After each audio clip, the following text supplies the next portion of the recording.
My older brother, a 30-year-old male, pursued higher education and later worked as an accountant in the city. Meanwhile, I, a 27-year-old male, started working for my dad as a plumber at the age of 15. I attended college to obtain qualifications in plumbing and gas. Around the time the pandemic began, my brother moved back from the city and joined my dad, who was 55 years old at the time, in our family plumbing business. Unfortunately, my dad's health had deteriorated due to asbestosis, rendering him unable to work effectively. Despite his declining health, he continued to work alongside me on Fridays, even though I had taken over the business operations for the past 2 years. During the pandemic, we faced challenges initially, but we managed to bounce back. We expanded our business, now operating 50 vans, each with one qualified and one trainee plumber. However, last month, my dad announced his decision to step down from the business due to his health. To my dismay, he handed over the business to my brother and asked me to relinquish my role as the acting CEO. This decision deeply upset me, especially considering my long-standing dedication to the business. In the beginning, it was just my dad and me, as my brother had no interest in joining the family business, dismissing it as unworthy of his time. Now he was suddenly the boss, despite lacking knowledge of our trade.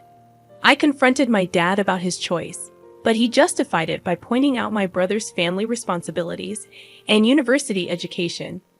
Many of our employees were also unhappy with this decision, expressing their intention to leave if I did.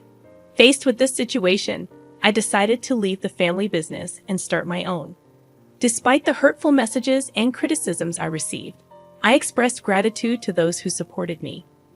My plan was to reach out to our large clients, hoping to take over projects that had been postponed due to the pandemic. I also had the support of 20 colleagues willing to work with me. With my savings from the past 12 years, I believed I had enough to start my own business and stand on my own feet. Despite the challenges, I was determined to make my new venture successful, although I couldn't help feeling guilty about competing with my family. You shouldn't have to endure this injustice. They not only took the business away from you, but also from all the loyal employees who don't want to work under an inexperienced CEO. It's not just about you, Hall. It's about everyone affected by this decision. Your father could have split the business 50-50, with your brother handling the accounting side and you managing production. I would suggest offering this solution to your father. If he refuses, I would advise cutting all contact and blocking relatives. In your shoes, I would start my own business and never look back.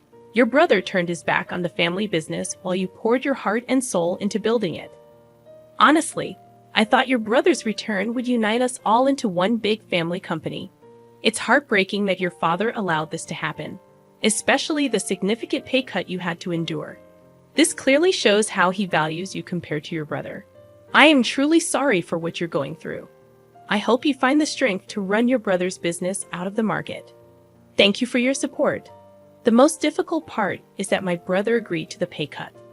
I was still earning a decent wage, but it felt like a betrayal.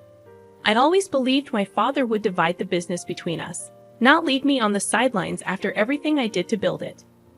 Now for an update. I want to make it clear that I don't intend to start a business with the purpose of destroying my brother. Despite my anger, I've invested almost 13 years in this business, and I don't want to see anyone lose their job or witness the downfall of the company. It's currently 5 a.m. in England, and your support has been invaluable. I plan to talk to my father around 8 a.m. I'll take him out for breakfast to have an honest conversation. I'm not sure if I'll get the answers I seek, but I love my family and want my future kids to know them. I'll update you all after today's events. Second update. As I mentioned in one of the comments, I believe my family has found my post, and they confirmed it this morning when I arrived at my parents' house. My mom greeted me with tear-streaked eyes, and my dad and I went out for breakfast to talk. He didn't utter a word during the drive there. Upon our arrival, and then again on the way back, he asked if we could pull over to talk. It was the first time I had ever seen my dad cry. When I confronted him, asking why he had done this to me, he confessed he didn't know. I pressed him. And he finally revealed that he felt he owed it to my brother for not being there for him as much as he was for me during our upbringing. There were moments my brother needed him, but we were always working. I couldn't fathom it. After 12 years of relentless dedication, this was his justification. I told my father that I had invested half my life working for the business, and now he was sidelining me just because my brother had returned. It hurt me in ways I couldn't express. To my surprise, he wasn't angry when he discovered the post I had shared. Instead, he seemed remorseful. He admitted that my mother was devastated after reading the comments about how badly they had treated me. She believed I would never talk to them again. My dad acknowledged that he should have split the business between us, realizing that it would require both of us to keep progressing. He apologized for never expressing how proud he was of everything I had achieved. He understood my brother would never agree to a 50-50 arrangement. He pleaded for me to return, saying my brother would need me, but I replied that it was no longer my concern. I tried to make it work for 3 weeks after my demotion and pay cut, but my brother refused to listen, dismissing my expertise, so I left. My dad broke down, confessing that he had torn the family apart and regretted what he had done. I couldn't fathom why it took him so long to realize my value in the company. In the third update, I had several successful Zoom calls with clients, and they informed me they would be sending proposals for upcoming work.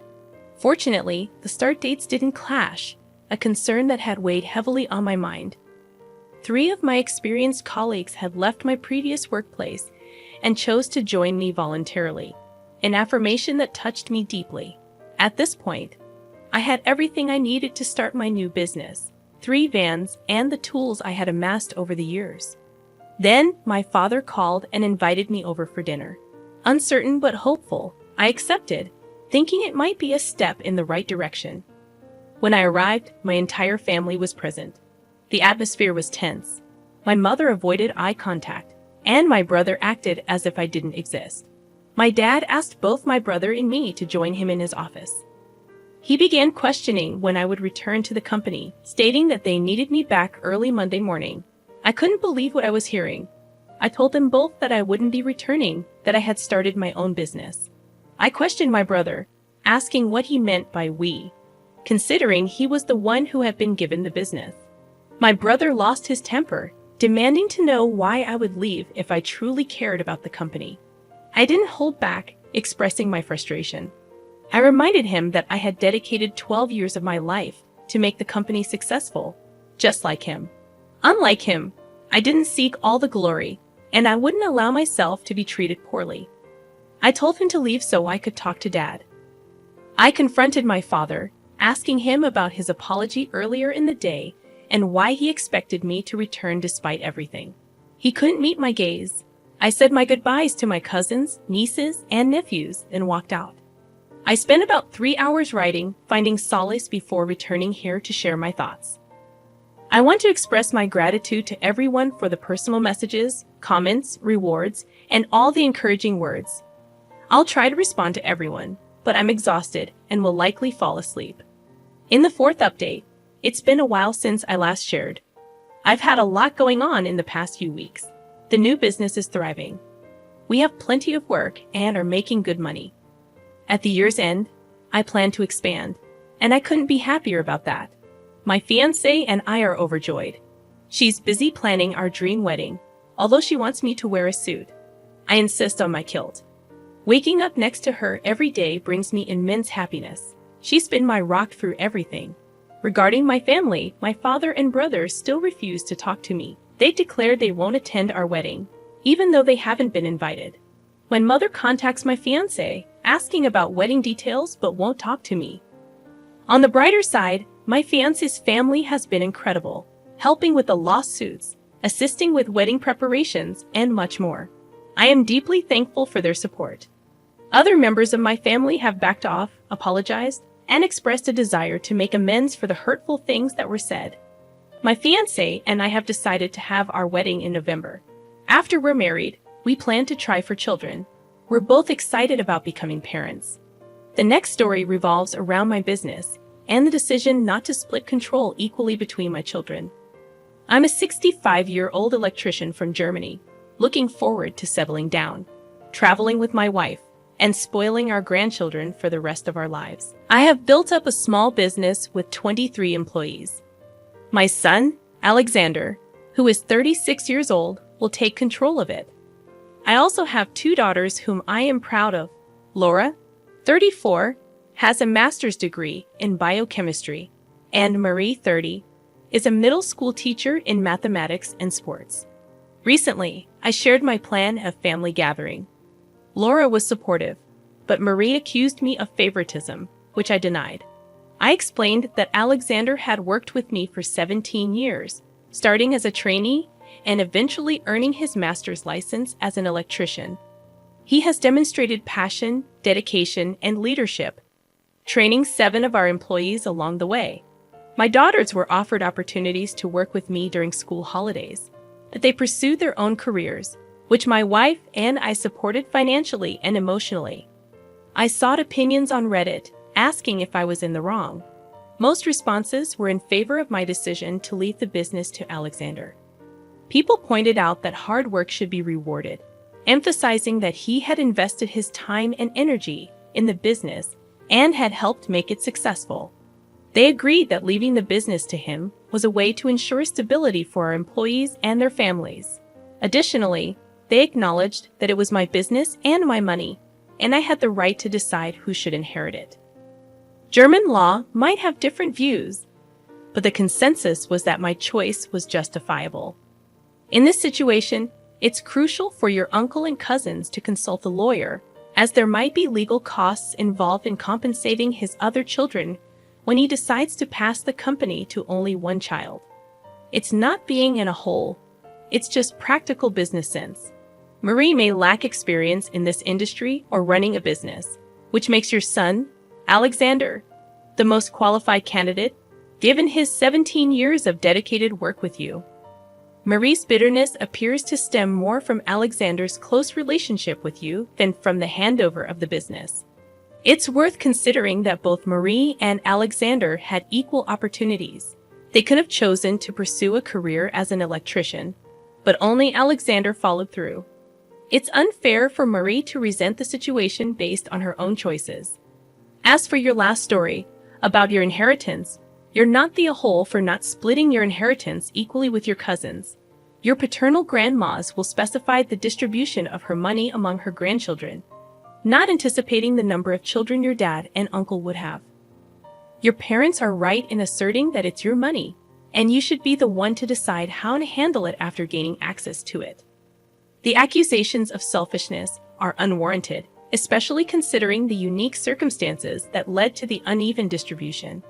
Your upbringing and your parents' financial decisions are entirely unrelated to the situation at hand. I had to buy my own car, while my cousins had theirs bought for them by their parents. My dad's aunt constantly fueled my uncle's belief that my dad was the favorite child, which left my uncle resentful. He now uses the fact that I'm receiving more money to support that idea.